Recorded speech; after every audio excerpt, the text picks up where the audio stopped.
الحمد لله نحمده ونستعينه ونستغفره ونؤمن به ونتوكل عليه ونعوذ بالله من شرور أنفسنا ومن سيئات أعمالنا من يهده الله فلا مضل له ومن يضلله فلا هادي له ونشهد أن لا إله إلا الله وحده لا شريك له ونشهد أن سيدنا ومولانا محمدا عبده ورسوله فصلى الله عليه وسلم تسليما كثيرا كثيرا أما بعد فأعوذ بالله من الشيطان الرجيم بسم الله الرحمن الرحيم والعصر إن الإنسان لفي خسر إلا الذين آمنوا وعملوا الصالحات وتواصوا بالحق وتواصوا بالصبر صدق الله العظيم رب اشرح لي صدري ويسر لي أمري واحلل عقدة من لساني يفقهوا قولي اللهم ألهمنا رشدنا وأعذنا من شرور أنفسنا آمین یا رب العالمین۔ آواز ٹھیک کرو۔ حضرات، ماہ ربیع الاول کا آغاز ہو چکا ہے اور اس مناسبت سے نبی اکرم صلی اللہ علیہ وسلم کی سیرت مطہرہ، آپ کا اسوہ کامل، عظمت رسول نبی اکرم صلی اللہ علیہ وسلم کے ساتھ جو ہماری ایک نسبت ہے امتی کی، اس کے تقاضے، یہ تمام موضوعات ہیں کہ جو ہمارے ہاں محافل ہوں، سیمینارز ہوں، اس کا موضوع قرار پاتے ہیں۔ لیکن آپ کے علم میں ہے کہ ہم یہاں جو قرآن حکیم کے مقامات یہاں زیر درس ہیں، اس میں آخری پارے کی آخری صورتیں ہمارے زیر مطالعہ ہیں۔ لہٰذا میں نے فیصلہ یہ کیا ہے کہ آج انشاءاللہ اسی سلسلے کو آگے بڑھائیں گے اور اگلی مرتبہ گفتگو میں کروں گا سیرت مطہرہ صلی اللہ علیہ وسلم کی روشنی میں ہمارے لیے کیا طرز عمل ہے، کیا پیغام ہے۔ جو آخری صورت ہم نے یہاں مکمل کی تھی وہ صورت تکاثر تھی۔ الہاکم التکاثر حتی زرتم المقابر کلا سوف تعلمون ثم کلا سوف تعلمون، جو ایک شاہانہ انداز کلام ہے، جو ایک جلالی انداز ہے، اس کے اندر عنقریب تمہیں معلوم ہو جائے گا کیا انجام تمہارا ہونے والا ہے۔ وہ وقت زیادہ دور نہیں ہے، ہر شخص کی موت اس کے سر پر تلوار کی طرح لٹکی ہوئی ہے۔ کس لمحے وہ موت کا فرشتہ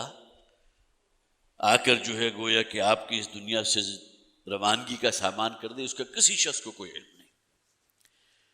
اور اس کے بعد آخری آیت جو ہم نے 2 جمعے پہلے یہاں جس کو مکمل کیا تھا، ثم لتسألن یومئذ عن النعیم، یہ ہمارے لیے لمحہ فکریہ ہے کہ اللہ تعالیٰ کی عطا کردہ کتنی نعمتیں ہیں، کتنے احسانات ہیں ان کے ہماری ذات پر۔ آیا ہم شکر گزاری کی روش اختیار کرتے بھی ہیں کہ نہیں کرتے؟ اور جو کچھ اللہ نے اس دنیا میں دیا ہے اس کے بارے میں محاسبہ ہو کر رہے گا۔ اتنی عمر دی تھی، طویل عمر، یہ صلاحیتیں دی تھی، تمہاری صلاحیتیں دنیاوی امور میں تو آگے سے آگے بڑھتے رہے، لیکن دین کے تقاضے بھی ادا کیے نہیں کیے؟ آخرت کا بھی کوئی احساس جو ہے وہ کسی درجے میں تمہیں دامنگیر رہا یا نہیں رہا؟ ثم لتسألن یومئذ عن النعیم۔ اس کے بعد سورۃ العصر ہے، اس کے بارے میں ظاہر ہے کہ یہ اگرچہ مختصر ترین سورتوں میں سے ہے قرآن حکیم کی، لیکن واقع یہ ہے کہ 1966 میں والد محترم جب منٹگمری، جسے ہم ساہیوال کہتے ہیں، وہاں سے نقل مکانی کر کے لاہور تشریف لائے تھے، تو اب یہ میری گویا کہ زندگی کا وہ دورانیہ ہے جب کہ میری عمر 8 سال 7 سال 9 سال، 55 کی دسمبر کی میری پیدائش ہے، اور 66 میں وہ یہاں منتقل ہو گئے تھے۔ لیکن آتے ہی جسے آپ کہیے ایک جذبہ جنون کے اندر تھا کہ قرآن حکیم کی دعوت، اس کے لیے دروس ہائے قرآن کے جو ہے وہ مختلف حلقے انہوں نے قائم کیے، اس میں ہم بھی شامل ہوا کرتے تھے۔ لیکن اکثر و بیشتر ہوتا کیا تھا کہ کسی علاقے میں بھی اگر ڈاکٹر صاحب کسی درس کے سلسلے کا آغاز کرتے تھے تو سورۃ العصر ہوتا تھا پہلا درس، اس لیے کہ اس سورت کی عظمت کا جو نقش ڈاکٹر صاحب کے ذہن کے اوپر قائم تھا اسی کا یہ ظاہر مظہر تھا۔ منتخب نصاب کی ہماری جڑ، اساس اور بنیاد سورۃ العصر، اور یہ سلسلہ چلتا رہا تاکہ 1972 میں پھر انجمن خدام القرآن قائم ہو گئی۔ تو گویا کہ آپ کہہ سکتے ہیں کہ تقریباً 7 سال یہ سلسلہ درس و تدریس جو ہے وہ چلتا رہا ہے، اور اس کے بعد کچھ اعوان و انصار فراہم ہوئے ہیں، کچھ دست و بازو افراد کی شکل میں میسر آئے ہیں، تو انجمن خدام القرآن کی جو ہے بنیاد رکھ دی گئی۔ اب خاص طور پر جو میں تذکرہ کر رہا ہوں کہ یہ جو سورت ہے سورۃ العصر، جو آن ریکارڈ اس کا ایک درس ہمارے پاس موجود ہے، اگرچہ وہ آڈیو کی شکل میں، اس لیے کہ اس زمانے میں ویڈیو کا تو کوئی چلن تھا ہی نہیں، کوئی جانتا ہی نہیں تھا کہ ویڈیو ریکارڈنگ بھی کوئی شے ہوتی ہے۔ آڈیو ریکارڈنگ کی شکل میں بھی وہ درس ہمارے پاس موجود نہیں، لیکن تحریری شکل میں ہے۔ اور اس درس کا جیسا کہ میں نے عرض کیا تھا کہ اس کی اہمیت جس سورہ مبارکہ کی جس درجے منقش تھی ڈاکٹر صاحب کے ذہن میں، تو صورت احوال یہ بنی کہ ایچسن کالج کے پرنسپل ہوا کرتے تھے چودھری غلام رسول صاحب، جو بعد میں جو ہے ایگریکلچر یونیورسٹی جو ہے فیصل آباد کی اس کے بھی وائس چانسلر بنے ہیں، اور انہی کے بیٹے اختر رسول تھے کہ جنہوں نے ہاکی میں بہت نام کمایا تھا۔ اب نئی نسل تو شاید ان کا نام نہیں جانتی ہوگی، لیکن بہرحال میری عمر کے لوگ تو جانتے ہیں کہ پاکستان اگر چیمپئن رہا تھا ہاکی کا تو اس میں یہ جو کھلاڑی تھے ان کے بڑی ایک ظاہر ہے اس کا ذکر تھا۔ ان کی دعوت پر ڈاکٹر صاحب ایچسن کالج تشریف لے گئے تھے، اور ایک ہفتہ وار درس انہوں نے شروع کیا تھا ایچسن کالج میں، اور اس کا کمال یہ تھا کہ جو ان کے ٹیچنگ آورز ہوتے ہیں اس دوران میں وہ درس ہوتا تھا۔ یہ جو حضور نے فرمایا نا کہ انسان کے دل اللہ کی 2 انگلیوں کے مابین ہوتے ہیں، اللہ تعالیٰ نے چودھری غلام رسول صاحب کے دل کو اس طرف موڑا ہے، انہوں نے ڈاکٹر صاحب سے رابطہ کیا، اور وہاں پھر منتخب نصاب کا سلسلے وار درس، اب یہ میں 1973 کی بات کر رہا ہوں، گویا کہ آج سے تقریباً 48 برس پہلے کی، یوں کہہ لیجئے کہ نصف صدی پہلے کی بات ہے۔ تو وہ جو پہلا درس ہوا تھا وہ وہی انہوں نے ریکارڈ کیا، ہمارے پاس اس کی کوئی ریکارڈنگ نہیں تھی، لیکن یہ کہ پھر بعد میں انہوں نے اس کو باقاعدہ صفحے قرطاس پر اتار کر پھر ڈاکٹر صاحب کو بھیجا تھا، اور اس میں انہوں نے کچھ حق و اضافے کے بعد اسے شائع کیا تھا۔ تو وہ تحریر آج بھی موجود ہے، ہمارے اسٹال پر آپ کو مل جائے گی، راہ نجات، وہ ایچسن کالج والی تحریر، اور وہ اس درجے گویا کہ اسے مقبول عام حاصل ہوا کہ انہوں نے اس کو خود طبع کرایا، کئی ایڈیشن اس کے طبع کرائے، اور ہماری انجمن خدام القرآن کا جو بنیادی لٹریچر ہے اس کا بھی وہ جز قرار پایا۔ اور جیسا کہ میں نے عرض کیا کہ منتخب نصاب جو بارہا مرتب کیا تھا والد محترم نے، اس کا درس اول یہ ہے، اور جسے آپ کہیے کہ جامع ترین درس بھی یہ ہے۔ تو یہ تو تھوڑی سی اس کی ایک پاس ہسٹری تھی جو میں نے آپ کے سامنے رکھی، تاکہ یہ کہ بہرحال اس سے بھی اس کی ایک دلچسپی کا جو ہے لنک قائم ہو جاتا ہے کہ اتنی پرانی بات ہے، آج سے تقریباً 48 برس پہلے کی بات، کہ جس کو آج میں ریپیٹ کر رہا ہوں آپ کے سامنے۔ تو اس میں خاص طور پر اب ہم شروع کرتے ہیں اس کا مطالعہ، لیکن مطالعے سے پہلے ذرا 4 تمہیدی باتیں جو ہیں اپنے ذہن نشین کر لیجئے، اور ظاہر ہے کہ یہی وہ باتیں ہیں کہ جس کی بنیاد پر اس سورہ مبارکہ کی عظمت کا نقش ہمارے ذہن پر بیٹھے گا۔ سب سے پہلی بات یہ ہے کہ یہ قرآن حکیم کی مختصر ترین صورتوں میں سے ایک صورت ہے۔ والعصر ان الانسان لفی خسر الا الذین آمنوا وعملوا الصالحات وتواصوا بالحق وتواصوا بالصبر۔ شاید 7 یا 8 سیکنڈ لگے ہوں گے کہ پوری صورت مکمل ہو گئی، 3 آیات پر مشتمل۔ اور اسی طرح سورہ بقرہ موجود ہے کہ جس کی اگر آپ اسی سپیڈ سے تلاوت کریں جس میں نے کی تو کم سے کم 2 گھنٹے اس میں لگیں گے۔ تو گویا کہ یہ صورتوں کی جو تقسیم ہے، یہ صرف میں بات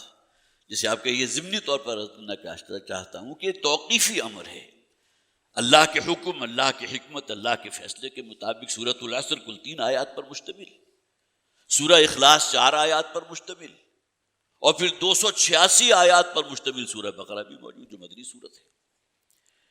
لیکن یہ بات نوٹ کر لیجئے کہ قرآن حکیم میں کل 3 صورتیں وہ ہیں جو 3 آیات پر مشتمل ہیں۔ سورت اصل میں فصیل کو کہتے ہیں، گویا کہ ایک یونٹ قرآن کا، اگرچہ بنیادی اکائی قرآن کی آیت ہے، لیکن اگر آپ یونٹ کی اصطلاح استعمال کریں گے، سور ایک فصیل چند آیات کا جو مجموعہ ہوتا ہے جسے ہم سورت کے نام سے جانتے ہیں، تو کل 3 سورتیں وہ ہیں جن میں 3 آیات ہیں۔ سب سے پہلے سورۃ العصر، اور اس سے پہلے ایک سورت وہ ہم پڑھ چکے ہیں، سورۃ العصر، اور اس کے بعد سورہ کوثر، بلکہ اس سے پہلے نہیں، اس کے بعد آئے گی، وہ بھی 3 آیات پر مشتمل ہے۔ اسی طرح نسبتاً تھوڑی سی طویل سورت ہے الفاظ کے اعتبار سے، ورنہ وہاں بھی 3 ہی آیات ہیں، وہ سورۃ النصر ہے۔ اذا جاء نصر اللہ والفتح ورأیت الناس يدخلون فی دین اللہ افواجا، یہ 3 صورتیں 3 آیات پر مشتمل۔ تو پہلی تمہیدی بات یہ ہے کہ قرآن حکیم کی مختصر ترین صورتوں میں سے ایک صورت ہو گئی، 3 صورتیں 3 آیات پر مشتمل، ان میں ایک صورت سورۃ العصر۔ دوسری بات یہ نوٹ کیجئے کہ نبی اکرم صلی اللہ علیہ وسلم پر آغاز وحی کے بعد جو اولین صورتیں نازل ہوئی ہیں مکمل شکل میں، پہلی وحی جو سورۃ العلق کی ابتدائی 5 آیات ہیں، وہ بھی پوری صورت نازل نہیں ہوئی تھی حضور پر ایک بار کی، ابتدائی 5 آیات تھی۔ اقرأ بسم ربک الذی خلق، خلق الانسان من علق، اقرأ وربک الاکرم الذی علم بالقلم، علم الانسان ما لم یعلم، پہلی وحی بالاتفاق۔ لیکن یہ کہ مکمل صورتیں جو حضور پر نازل ہوئی ہیں اور آخری پارے کی مختصر صورتیں ہیں، ان میں اولین دور میں یہ سورہ مبارکہ نازل ہوئی تھی، سورۃ العصر۔ تیسری بات ذرا اہم ہے کہ یہ قرآن حکیم کی جامع ترین صورت ہے۔ جامعیت کس شے کو کہتے ہیں؟ مختصر ترین الفاظ، انتہائی سادہ الفاظ، عام فہم الفاظ، لیکن اپنے اندر معانی کا، مفاہیم کا ایک سمندر۔ جامعیت کی یہ تعریف ہے، کل 3 آیات۔ اور یہ بات صرف ڈاکٹر صاحب کی نہیں ہے کہ جامع ترین صورت ہے، بلکہ اس کی دلیل اگر میں آپ کے سامنے پیش کروں، تفسیر ابن کثیر میں امام شافعی رحمۃ اللہ علیہ کا ایک قول نقل ہوا، آج بھی جا کر دیکھ لیجئے، سورۃ العصر کا جب آپ مطالعہ کریں گے، لو تدبر الناس هذه السورة لوسعتهم، جو عظمت کا انکشاف امام رازی پر ہوا تھا، تو انہوں نے کہا اگر قرآن حکیم میں صرف یہی ایک صورت نازل ہوتی، لو تدبر الناس هذه السورة لوسعتهم، اگر لوگ صرف اسی ایک صورت پر غور و فکر کریں، اسے فوکس کر لیں، اسے حرز جان بنا لیں، تو یہی صورت ان کے لیے کفایت کرنے والی ہے۔ گویا کہ پورا قرآن حکیم جو ہے اسی صورت کی تفسیر ہے۔ بہت خوبصورت مثال یہ دی جا سکتی ہے کہ جس طرح ایک بہت بڑا درخت ہے، کوئی آم کا درخت ہے، کوئی اور کسی پھل کا درخت ہے، اس کا بیج جو ہے اس کے اندر وہ درخت موجود نہیں ہے۔ آم کی گٹھلی کو آپ کاٹ لیجئے، اس کا کراس سیکشن کر لیجئے، اس میں نہ کوئی پتیاں نظر آئیں گی، نہ کوئی تنا نظر آئے گا، نہ اس کا کوئی بور نظر آئے گا، کوئی شے نظر نہیں آئے گی، لیکن پوٹینشلی وہ پورا درخت اس بیج میں موجود۔ اسی بیج کو ذرا آپ نے زمین میں دبایا، تھوڑی سی اس کی آبیاری کی، ایک ننھا سا پودا نکلا اور اس کے بعد تناور درخت بن گیا۔ تو گویا کہ یہ سورہ مبارکہ اس بیج کی مانند ہے کہ جو اپنے اندر پوٹینشلی پورے قرآن حکیم کے مضامین کا خلاصہ موجود ہے۔ لہذا امام شافعی رحمۃ اللہ علیہ کا یہ قول، لو تدبر الناس هذه السورة لوسعتهم، لوگ اگر صرف اسی ایک صورت پر غور و فکر کریں تو یہی ان کے لیے کفایت کرنے والی ہے، ان کے لیے وسعت رکھتی ہے۔ دوسرا قول موجود ہے حضرت امام شافعی رحمۃ اللہ علیہ کا، لو لم ينزل من القرآن سواها لكفت الناس، بہت جامع الفاظ، اگر قرآن حکیم میں اس صورت کے سوا کچھ بھی نازل نہ ہوتا تو وہ لوگوں کی ہدایت کے لیے کافی تھی۔ اور اس کے ساتھ نوٹ کیجئے امام رازی رحمۃ اللہ علیہ کا ایک قول ہے، یہ ان کا اپنا قول ہے، ان هذه السورة فيها وعید شدید، بہت عام فہم الفاظ ہیں، آپ سمجھ گئے ہوں گے، یہ سورت جو ہے اس میں بڑی شدید وعید ہے، ایک دھمکی کا انداز ہے۔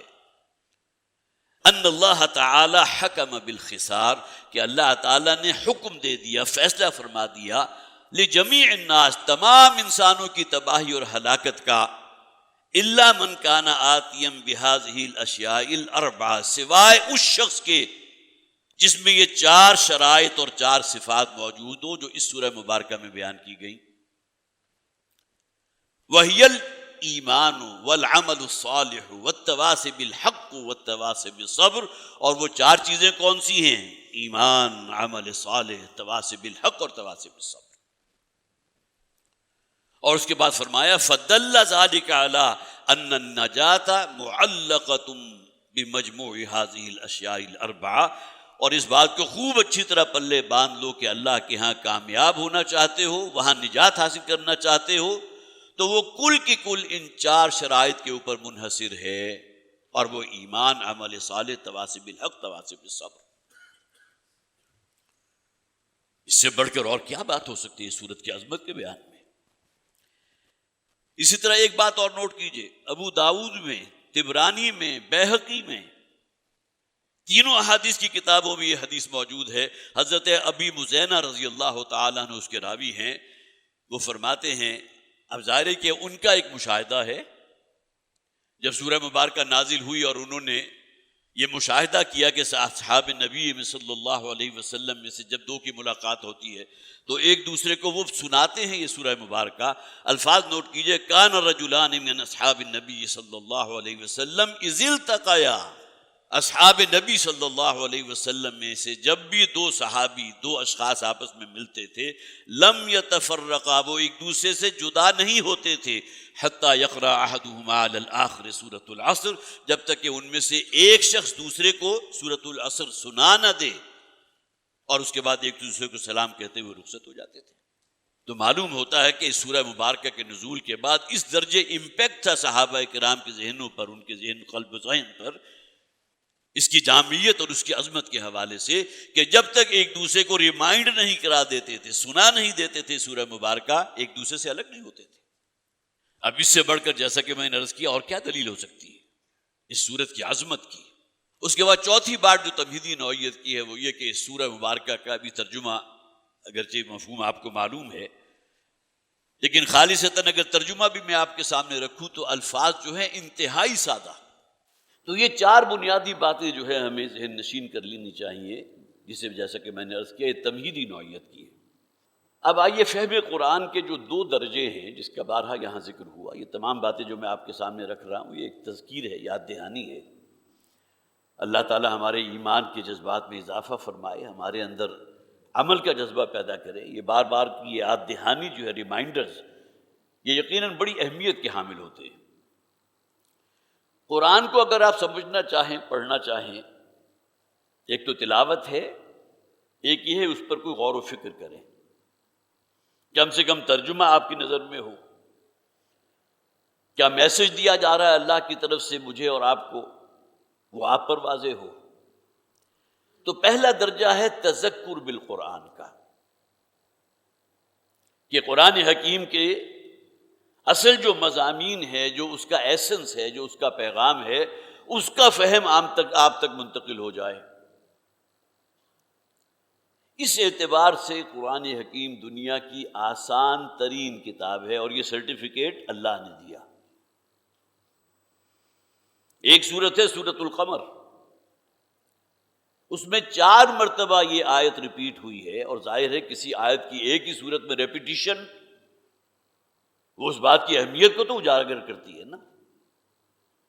وَلَقَدْ يَسَّرْنَا الْقُرْآنَ لِلذِّكْرِ فَهَلْ مِن مُدَّكِرٍ، ہم نے قرآن کو یاد دہانی اور نصیحت آموزی کے لیے انتہائی آسان کر دیا. تو اے مسلمانوں، تم میں سے کوئی ہے ایسا جو اس سے رہنمائی حاصل کرے، نصیحت حاصل کرے؟ سورہ قمر چونکہ مکی صورت ہے تو لہٰذا ہی جو میں نے ترجمہ اے مسلمانوں کیا تو وہ آپ حضرات کی مناسبت سے اپنے آپ کو مخاطب کرتے ہوئے بھی کہا نا، ورنہ قرآن حکیم تو پوری نوع انسانیت کے لیے ہدایت ہے، ہدی للناس ہے. ہاں، اس سے ہدایت وہی اخذ کرے گا جس کے اندر کوئی خدا خوفی ہوگی، ہدایت کی کوئی طلب تو موجود ہو نا، پیاس تو موجود ہو. تو وَلَقَدْ يَسَّرْنَا الْقُرْآنَ لِلذِّكْرِ فَهَلْ مِن مُدَّكِرٍ، ہم نے قرآن حکیم کو یاد دہانی اور نصیحت آموزی کے لیے انتہائی سہل بنا دیا۔ تو ہے تم میں سے کہ کوئی اگر کوئی جو شخص اس سے ہدایت اور رہنمائی حاصل کرنا چاہے، اسے دعوت دی گئی، آؤ یہ قرآن موجود ہے، اسے پڑھو، اسے سمجھو،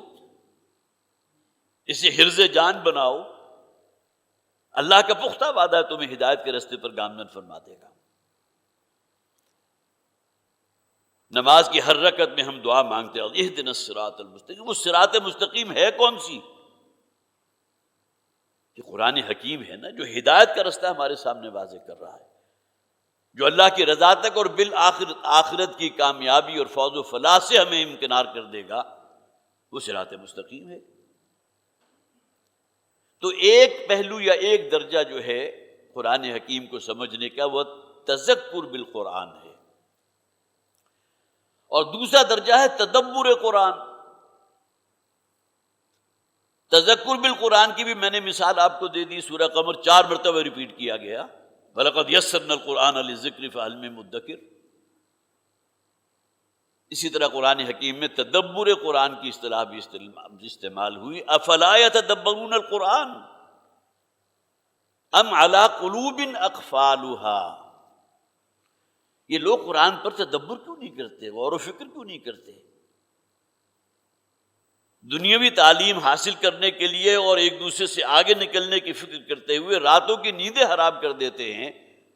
لیکن قرآن پڑھنے کے لیے، قرآن پر غور و فکر کرنے کے لیے تیار نہیں ہے۔ افلا یتدبرون القرآن، لوگ کیوں غور و فکر نہیں کرتے قرآن حکیم پر؟ ام علی قلوب اقفالها، یہ الفاظ نوٹ کیجئے، کیا ان کے دلوں پر قفل ڈال دیے گئے؟ خزانہ تو کسی شخص کے پاس ہے، لیکن صندوق بند ہے اور اس کے اوپر قفل لگا ہوا ہے۔ تو قرآن حکیم جو اللہ تعالیٰ کا ایک بہت بڑی نعمت ہے، بہت بڑا فضل ہے نوع انسانی کا، اگر اسے تم سمجھ کر نہیں پڑھ رہے، اس پر غور و فکر نہیں کر رہے، اور اسی کا نتیجہ یہ نکلے گا نا کہ انسان عمل کرنے کے لیے آمادگی بھی تبھی پیدا ہوگی جب اسے معلوم تو ہے قرآن مجھے کہہ کیا رہا ہے، اللہ کا میسج کیا ہے میرے لیے۔ ام علی قلوب اقفالها، کیا ان لوگوں کے دلوں پر قفل ڈال دیے گئے ہیں جو قرآن پر غور و فکر کرنے کے لیے تیار نہیں؟ تو یہ دو پہلو جو ہیں قرآن حکیم کو سمجھنے کے اعتبار سے، تذکر بالقرآن کہ قرآن حکیم کی جو عمومی تعلیم ہے، عمومی ہدایت ہے، وہ قرآن حکیم کی سطح پر تیر رہی ہے۔ جو شخص چاہے وہاں سے نصیحت آموزی کے لیے، عبرت کے لیے، تذکیر کے لیے، یاد دہانی کے لیے حاصل کر لے۔ اور دوسری جانب قرآن حکیم کا وہ سمندر اس درجے گہرا ہے کہ اس میں غوطہ زنی کرو اور اس کی تہ سے حکمت کے موتیوں کو برآمد کرو۔ یہ بڑا دقت طلب کام ہے، یہ آسان کام نہیں۔ اس کے لیے تو انسان کو اپنی صلاحیتیں، اپنا وقت جو ہے وہ کھپانا پڑتا ہے۔ قرآن پر غور و فکر، تدبر ہے قرآن کے اعتبار سے۔ وہی آیت پھر نوٹ کر لیجئے، اگرچہ قرآن حکیم کے لیے یہاں قفل کے الفاظ اللہ تعالیٰ نے جو استعمال کیے تو اس دوسری جو ہے جہت اس کے اعتبار سے کیے ہیں، افلا یتدبرون القرآن ام علی قلوب اقفالها۔ لیکن جیسا کہ میں نے عرض کیا، یہ تدبر قرآن جو ہے یہ بہت مشکل کام ہے، اس کے لیے زندگیاں کھپانا پڑتی ہیں۔ قرآن میں وہ غوطہ زن ہے مرد مسلمان، علامہ اقبال نے جو کہا تھا، غوطہ زنی کرنی ہے اور اس کی تہ سے اگر حکمت کے موتی برآمد کرنے ہیں تو اس کے لیے محنت کرنی ہوگی اور اس کی گہرائی میں اتر کے حکمت کے موتی تلاش کرنے ہوں گے۔ تو جہاں تک پہلا پہلو ہے تذکر قرآن کا، اس اعتبار سے سورہ مبارکہ کا اگر مطالعہ کریں تو سب سے پہلے ترجمہ نوٹ کیجئے، زمانے کی قسم ہے، زمانہ شاہد ہے، زمانہ گواہ ہے، کل بنی نوع انسان تباہی سے، ہلاکت سے، بربادی سے دوچار ہونے والے ہیں۔ کہنے کو 3 آیات ہیں لیکن جملہ ایک ہی ہے، تسلسل ہے ان کے درمیان، انٹرلنکڈ ہے۔ پہلی آیت والعصر، زمانے کی قسم ہے، جملہ مکمل تو نہیں ہوا، کس شے پر زمانے کی قسم کھائی گئی؟ اگلی آیت میں واضح کر دیا گیا ان الانسان لفی خسر، یہ حقیقت مقسم علیہ یہ ہے کہ تمام انسان خسارے اور تباہی اور ہلاکت سے دوچار ہوں گے۔ اب یہاں سوال پیدا ہوتا ہے کہ اس تباہی اور ہلاکت سے بچنے کی بھی کوئی شکل ہے یا نہیں؟ الا الذین آمنوا وعملوا الصالحات وتواصوا بالحق وتواصوا بالصبر۔ تینوں آیات جو ہے ایک دوسرے کے ساتھ انٹرلنکڈ، کہنے کو 3 آیات، جملہ ایک۔ زمانے کی قسم ہے تمام انسان خسارے اور تباہی سے دوچار ہونے والے ہیں سوائے ان لوگوں کے جو ایمان لائیں، جنہوں نے نیک اعمال کیے، حق پر قائم رہے اور حق کی ایک دوسرے کو وصیت کی، نصیحت کی، اور اس راہ میں جو آیا اس کو برداشت کیا، صبر اور تحمل کے ساتھ، عزم کے ساتھ، استقامت کے ساتھ۔ تو تذکر بالقرآن کے پہلو کے اعتبار سے صرف ترجمہ بھی اگر ہمارے سامنے ہو تو اس سے بھی 4 نتائج حاصل ہوتے ہیں۔ یہ اصل میں خلاصہ بیان کر رہا ہوں اسی تقریر کا جس کا میں نے بالکل آغاز میں حوالہ دیا تھا۔ فروری سن 1973 میں، آج سے 48 برس پہلے، جو ڈاکٹر صاحب نے تقریر کی تھی ایچسن کالج میں، جو بعد میں تباہ ہو کر جو آج ہمارے اسٹال پر موجود بھی ہے۔ اور میری درخواست ہوگی آپ حضرات سے کہ یہاں سے جاتے ہوئے بہت ہی میرے خیال ہے 25-30 روپے کی وہ کتاب ہوگی، آج کل حیثیت کیا ہے 20-25-30 روپے کی، وہ آپ کو یہاں سے مل جائے گی۔ تو یوں سمجھ لیجئے کہ میری آج کی گفتگو کا خلاصہ اصل میں وہی کتاب ہے، اور ابھی اس کا تقریباً 1/3 حصہ ہم کور کر سکے ہیں، کہ جس میں تذکر بالقرآن کے اعتبار سے قرآن حکیم کی اس صورت کا اگر ہم مطالعہ کریں تو اس سے 4 نتائج ہم نکالتے ہیں۔ اس کا انشاءاللہ بیان، اب ہمارا وقت بھی چونکہ ختم ہو چکا، اس کا انشاءاللہ بیان اب اگلے جمعے سے، جو اگلا جمعہ اس مہینے، چونکہ 5 جمعے ہیں تو انشاءاللہ 3 جمعے جو ہے مجھے یہاں میسر آئیں گے، تو اس میں اس کا پر انشاءاللہ گفتگو ہوگی۔ اب تک جو بیان ہوا ہے اللہ تعالیٰ اس پر مجھے بھی انشراح عطا فرمائے، قرآن حکیم کو سمجھنے کی خاص طور پر چونکہ ذکر ہوا، تذکر بالقرآن اور تدبر قرآن، اس کی توفیق عطا فرمائے، اس کے لیے وقت لگانے کی اللہ تعالیٰ ہمیں توفیق عطا فرمائے، اور سب سے بڑھ کر یہ کہ قرآن حکیم پر عمل اور اس کی دی ہوئی ہدایت کو اپنے لیے مشعل راہ سمجھتے ہوئے آگے بڑھنے کی توفیق عطا فرمائے۔ بارک اللہ لی و لکم فی القرآن العظیم ونفعنی و ایاکم بالآیات والذکر الحکیم۔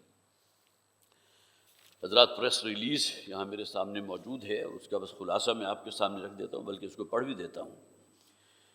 بھارت میں مسلمانوں کی نسل کشی مودی حکومت کا اصل ہدف ہے، اور واقعی یہ کہ اب یہ بات بالکل واضح ہو چکی، جو تشدد وہاں مسلمانوں کے ساتھ ہو رہا ہے، اب تو وہاں چونکہ خبروں کے اوپر بھی بالکل بلاک لگا دیا گیا،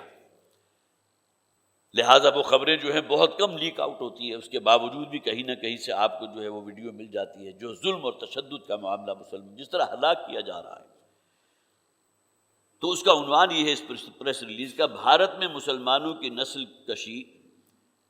کشی مودی حکومت کا اصل ہدف ہے۔ بھارت میں مسلمانوں کی نسل کشی مودی حکومت کا اصل ہدف ہے۔ یہ بات تنظیم اسلامی کے امیر شجاع الدین شیخ صاحب نے آسام میں مسلمانوں کی لاش کی حکومتی اہلکاروں کے ہاتھوں بے حرمتی کی ویڈیو وائرل ہونے کی پر تبصرہ کرتے ہوئے کہی۔ میرے خیال ہے بہت سے حضرات نے ویڈیو دیکھی بھی ہوگی، جس طرح اس کو شخص کو جو ہے جس طرح ہلاک کیا گیا، شہید کیا گیا، ظاہر ہے مسلمان تھا، اور پھر جس طرح بھنگڑا ڈالا گیا ہے، اور پھر اس کے اوپر چھلانگیں لگائی گئی ہیں، اچھل کود کی گئی ہے۔ انہوں نے کہا کہ جب سے بی جے پی کی انتہا پسند حکومت نے آسام میں رسوائے زمانہ شہریت قانون منظور کیا ہے، وہاں کے مقامی لوگوں کو در انداز قرار دے کر ان کے گھروں اور زمینوں سے جبراً نکالا جا رہا ہے، اور انہیں ایسی جگہوں کی طرف دھکیلا جا رہا ہے جہاں زندگی کی بنیادی سہولتیں بھی موجود نہیں، بیابان میں، جہاں نہ پانی ہے، نہ سیوریج سسٹم ہے، نہ کوئی کھانے پکانے کا انتظام ہے۔ جب مقامی لوگ اس بے دخلی کے خلاف مزاحمت کرتے ہیں تو ان پر بدترین تشدد کیا جاتا ہے، جس سے بہت سے مسلمان شہید ہو چکے اور بہت سے شدید زخمی حالت میں ہیں۔ انہوں نے کہا کہ در حقیقت بی جے پی اپنے اس منشور پر اب تیزی سے عمل درآمد کر رہی ہے کہ بھارت کی سرزمین کو مسلمانوں سے بالکل پاک کر دے گی، ان کے عزائم ہیں۔ گویا کہ یہ اصل میں یہ سرزمین جو ہے، یہ تو ہندوتوا کا جو الشسترا آپ نے سنی ہوگی، یہ تو ہندوؤں کی ہے، اور یہاں کسی غیر ہندو کو رہنے کا کوئی حق حاصل نہیں۔ کہنے کو بڑی جمہوریت پسند وہ حکومت ہے، لیکن ان کے عزائم کیا ہے، ان کا ٹارگٹ کیا ہے؟ انہوں نے کہا کہ اللہ کا شکر ہے اس واقعے نے عرب بھائیوں کو بھی جھنجھوڑ دیا۔ کویت کی پارلیمنٹ نے بھارت کے خلاف مذمتی قرارداد بھی منظور کی ہے۔ علاوہ ازیں عمان کے مفتی اعظم شیخ احمد خلیلی نے امت مسلمہ سے اپیل کی ہے کہ بھارت میں سرکاری سرپرستی میں مسلمانوں کی نسل کشی اور مظالم روکنے کے لیے مؤثر اقدامات کیے جائیں۔ اب ظاہر ہے کہ یہ وہ ہے کہ ہر شخص کا جو مسلمان ہے اس کا دل جو ہے خون کے آنسو روتا ہے کہ ان کا کیا قصور ہے سوائے اس کے کہ وہ مسلمان ہیں۔ ان کے ساتھ جو ظلم اور استبداد کا معاملہ ہو رہا ہے، اللہ تعالیٰ اپنی خاص رحمت نازل فرمائے، ان کے لیے جو ہے تائید ایزدی سے اپنی مدد فرمائے اور ان کے لیے حالات کو سارگاز فرمائے۔ ہمیں بھی اپنی خاص طور پر جو ہماری انفرادی دعائیں ہوتی ہیں اس میں ان کے لیے دعاؤں کو شامل کرنا چاہیے۔ اسی طرح ایک آپ حضرات کو یہاں سٹیڈیز نظر آ جائیں گی، قرآن اکیڈمی اور انجمن خدام القرآن جو کام کر رہی ہے، اور یہاں انجمن کے گویا کہ جو اہداف ہیں اور جو ہم اس کے لیے کام کر رہے ہیں، یہ اس مسجد میں جو پروگرامز ہوتے ہیں اور اسی طرح قرآن آڈیٹوریم میں پروگرامز ہوتے ہیں، جو ایکٹیویٹیز انجمن کی ہیں ان سے باخبر رہنے کے لیے، اور جو حضرات بھی یہ چاہتے ہوں کہ انہیں بروقت اس کی اطلاع مل جائے، تو ایک خاص طور پر یہاں آپ کو سٹینڈیز پہ لکھا ہوا نظر بھی آ جائے گا وہ نمبر، یہ واٹس ایپ نمبر ہے کہ جس کے ذریعے ان لوگوں کو اطلاع دے دی جائے گی ان پروگرامز کی جو انجمن کے تحت، تنظیم اسلامی کے تحت یہاں قرآن اکیڈمی میں اور آڈیٹوریم میں ہوتے ہیں، تاکہ بروقت ان تک اطلاع ہو اور وہ اس کے لیے وقت نکال سکیں۔ جو حضرات نمبر نوٹ کر سکتے ہیں وہ کر لیں، اور باہر وہاں سے جو سٹینڈیز ہے اس پر بھی مل جائے گا۔ 0301 0444 8812 0301 0448812 یہ نمبر ہے، اپنے پاس نوٹ کر لیجیے گا۔ جو حضرات بھی خواہش مند ہیں کہ ان کو یہاں جو پروگرامز ہوتے ہیں ان کی اطلاعات ملتی رہیں۔